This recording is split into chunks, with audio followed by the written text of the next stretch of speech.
Kung may ganyan kang kapatid, kahit nasaan kang field, kahit nasaan kang industriya, hindi ka magtatagumpay. Alalahanin nyo, kaya nga siya nagulpi ni General sa Las Vegas kasi gustong sustentuhan ni General yung mga anak niya dun sa ex-partner niya. Ayaw ni Boy Bisa. Biruin mo, pati mga personal na bagay ng kapatid niya about his family, mga biological daughters niya, ayaw niyang magbigay si Casimero ng ng sustento. O, nagulpi tuloy siya. Putok ang uso po niyan, halos maging ngongo yan. Halos maging ngongo yan.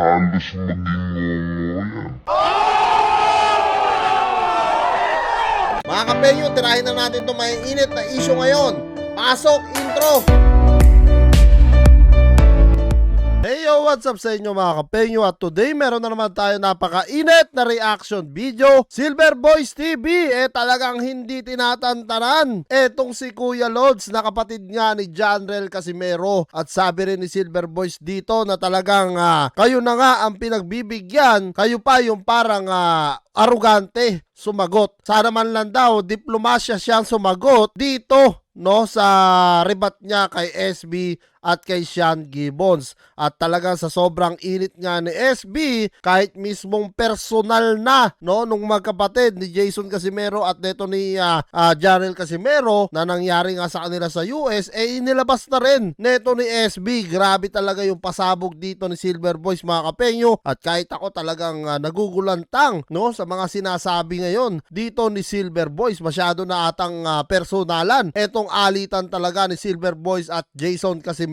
At tara mga kapeyo, sabay-sabay natin pakinggan ito nga mainit na mensahe ni Silver Boys. Guys, hindi ko po ma-imagine Natanong sa interview Sir Sean. So, diplomasya yung kanyang pinairal kahit may beef. Sumagot, sabi niya, yeah, sige, pa rin. Willing pa rin akong tulungan siya. So, mga kapeyo, sinasabi nga dito talaga ni Silver Boys na na-interview pala itong si Sean Gibbons na kung saan ginawan ko na rin ng reaction video yan ng mga nakaraan, At talagang yun nga sinasabi ni Silver Boys dito na sana nga raw sumagot ng diplomasya etong sila Jason Casimero, hindi yung babastusin nga raw etong si Sean Gibbons. Ni Boy Bisa kay Sir Sean, kabastusan. Tingnan mo naman yung ganyan klaseng tao. Kung may ganyan kang kapatid, kahit nasaan kang field, kahit nasaan kang industriya, hindi ka magtatagumpay. Ito lang yung masasabi ko mga kapenyo. Siguro kaya lang nakasagot din ng ganun nga si Kuya Lod. Sabi ko nga kanina sa aking una naging vlog, baka nga dahil sa pagsalita ng the way na nagsalita si Silver Boys, natanggalin siya or bigyan na lang siya ng balato, tapos bumalik si Utol Casimero na mag-sorry dito kay Sean Gibbons, kaya siguro nakasalita rin ng hindi maganda etong si Kuya Lods. Yun lang yung aking opinion lang mga kapenyo pero i-comment nyo rin yung mga opinion nyo dyan, lalong-lalo na sa mga solid fans ni Utol Janrel Casimero at sa nakakaalam ng issue nito, para at least mababasa ko rin mga kapenyo kung ano rin yung mga opinion nyo dito sa awayan nga ni Silver Boys versus ng Casimero Brothers. Alalahanin nyo, kaya nga siya nagulpi ni General sa Las Vegas kasi gustong sustentuhan ni General yung mga anak niya dun sa ex-partner niya. Ayaw ni Boy Bisa. Grabing init nito mga kapenyo, masyado na atang personal etong mga binabanggit dito ni Silver Boys na kung saan kaya pala daw nasuntok neto ni Casimero etong si Kuya Lods dahil pala ayaw tustusan ng pensyon neto ni Kuya Lods daw yung dating asawa niya na kung saan parang hindi gusto neto ni Utol Janrel Casimero. So talagang grabe yung mga nilalabas na pasabog dito ni Silver Boys mga kapenyo. Ang tindi nito Biruin mo, pati mga personal na bagay ng kapatid niya about his family, mga biological daughters niya, ayaw niyang magbigay si Casimero ng sustento. O, nagulpi tuloy siya. Putok ang uso po niyan, halos maging ngongo yan. Grabe mga kapenyo. Actually, ngayon ko lang nalaman to Real talk mga kapenyo, ngayon ko lang nalaman to. Kung hindi dahil dito sa statement ni Silver Boys, hindi ko malalaman to. Sa totoo lang mga kapenyo. Kaya grabe, grabe. At talagang totoo ba? Kayo mismo makakapagsabi niyan, yung mga solid fans ng Casimero Brothers at dito na talagang nakasubaybay. Totoo po ba na talaga sinuntok neto ni Utol Janrel Casimero etong si Kuya Lods nung nasa Amerika sila dahil nga ayaw tustusan daw ni Kuya Lods yung mga anak niya sa una? So grabe to mga kapenyo, sobrang personal to ha. Ito ay dapat usapang boxing lang tayo, pero dito sa nilabas ni Silver Boys na statement, kahit ako, nagulat ako mga kapenyo. Sobrang sobrang pasabog to. Kung hindi ka ba naman kami ang mga nakakaalam. Hindi obsolete yung balita mo. Guys, noon pa man sinabi na sa amin nakakalabanin kami. Noon, yan nga kasama sa pinirmahan nyo. Pero recently lang ang sinabi ng promoter nyo ni sa Masayuki Ito, give up na siya, hindi niya kayang ibigay yung Inoue. So yan mga kapenyo, no, pilit na sinasabi rito ni SB na hindi na nga raw talaga kayang ibigay ng naging bagong promoter na ito nila Jason Casimero or ni Utol Casimero, etong Naoya Inoue versus Jarrell Casimero, na kung saan sa kabilang banda sinasabi naman ni Kuya Lods doon na wag nga raw po tayo mag-alala na mga talaga solid na sumusuporta kay Utol Jarrell, matutuloy at matutuloy daw etong laban after ng fight nga dito kay Nery or kay Akmadaleb mga kapenyo. So dito mga kapenyo, talagang hindi natin alam ngayon kung sino ba talaga yung nagsasabi ng totoo, kung eto bang si SB talaga or etong si Kuya Lods, no? So talagang i-comment niya mga kapenyo yung mga opinion nyo, kasi kahit ako mismo talagang naguguluhan ako ngayon, no, kung sino talaga yung nagsasabi ng totoo. Ano po ba, mapapalaban po ba talaga etong si Utol Jarrell kay Naoya Inoue or mukhang malabo na? Ngayon, ang mga kayang magbigay, kagaya ni Sir Sean Gibbons, kaya niyang i-negotiate yan, ino-offer na sa inyo. Sa kapatid mo pala, hindi ka pala kasali.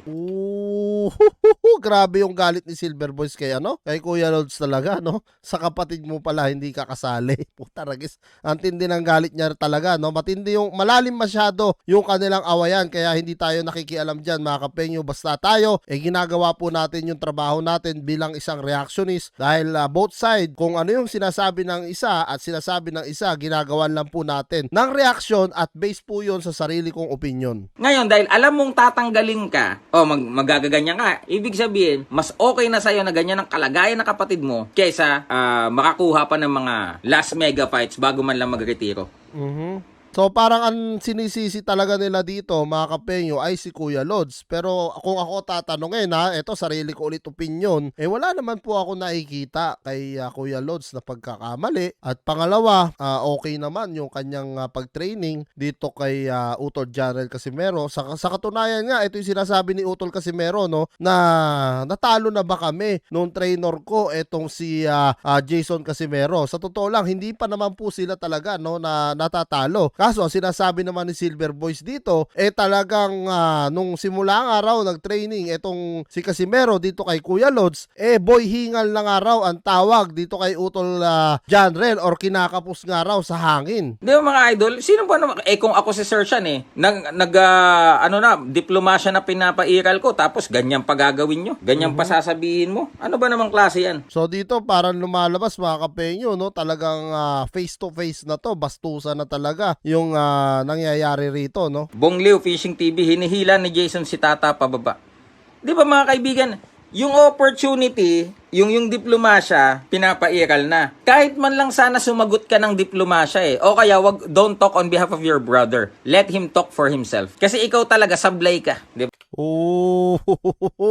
Ang init naman ng mga sagot dito ni SB mga kapenyo, no? Sinasabi niya na talagang si Jason kasi merong araw ay sablay, at kung gusto ng araw niya si na nga lang daw ang sumagot, Champ Casimero. Pero kung mapapansin nyo mga kapenyo, yung huling salita nga neto ni Kuya Lods sa kanyang live, sinabi nga niya, no, na antayin nyo yung rebuttal din neto ni Utol Jarrell Casimero, at yan yung antabayanan nyo dito sa akin channel mga kapenyo. Kaya manatili kayong nakasubscribe at nakahit yung notification bell para pag-update ko talagang makita nyo kaagad at mapanood nyo, no? Diba, kahit kailan, kahit noon pa, diba, nung magkakasama pa nga tayo, kung hindi dahil sa pag-filter ko, malamang noon pa lang sablay na siguro si Quadro nagsisisi na ngayon. Diba?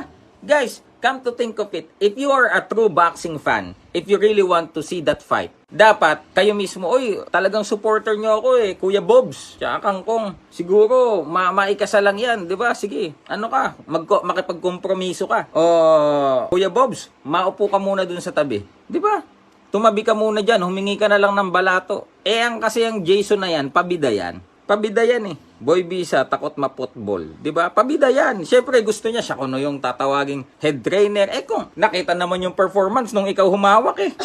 'Di ba? Round 1 hingal. Oh. Tingnan mo yung mga huling laban nung ikaw na after the Rigondo fight. Ang papangit. Oh, 'di ba? Yung sino 'yon? Si Akaho, 'di ba? No contest. Gigil, pinagsusuntok sa batok. Yung ni Tumbua, kung tutusin, napakadaling kalaban nun eh. Naano pa kayo, nagulpi pa kayo. Ano pa yung Uguni, retirado, trainer, draw. So ayan mga kapenyo, no, parang sinisisi talaga, no, neto ni Silver Boys, etong si Kuya Lods mga kapenyo, at doon yung kay Akaho mga kapenyo, no, i-clear ko lang ang sinasabi ni Silver Boys na pinagsusuntok nga raw ni Utol Janrel Casimero sa batok, eh I don't think po na nasuntok yon, dahil kung ulitin natin ng replay, eh kahit maski po ako, ito sarili kong opinion mga kapenyo, ulitin ko ha, eh napanood ko po kasi, nasaksihan ng dalawang mata ko na wala talaga, wala pong intentional si Utol Casimero ron, hindi po niya intention na suntukin si Akaho sa batok at hindi naman po talaga tumama. Nag-inarte lang yung visit na Koreano kaya napunta sa draw, pero alam ko at the end of the day eh nanalo pa rin, no, etong si Utol Janrel Casimero. At kung kayo tatanungin ko mga kapenyo, ano ang masasabi nyo dito sa napaka-init na pasabog ni Silver Boys laban dito sa magkapatid at lalong-lalo na kay Kuya Lods? Comment nyo na lang down below lahat ng mga opinion nyo mga kapenyo at lahat po yan mababasa ko. Maraming salamat mga kapenyo at kita-kits na lang tayo sa susunod kong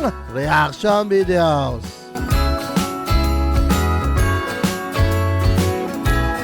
Jingle bells ringing in my ear. Jingle bell, a sound that's oh so dear. Frosty the snowman is all around town. Watch out for reindeers are falling down. We stay up waiting for Santa tonight. He climbs down the chimney at the speed of light, while we're dancing around the Christmas tree, hugging and kissing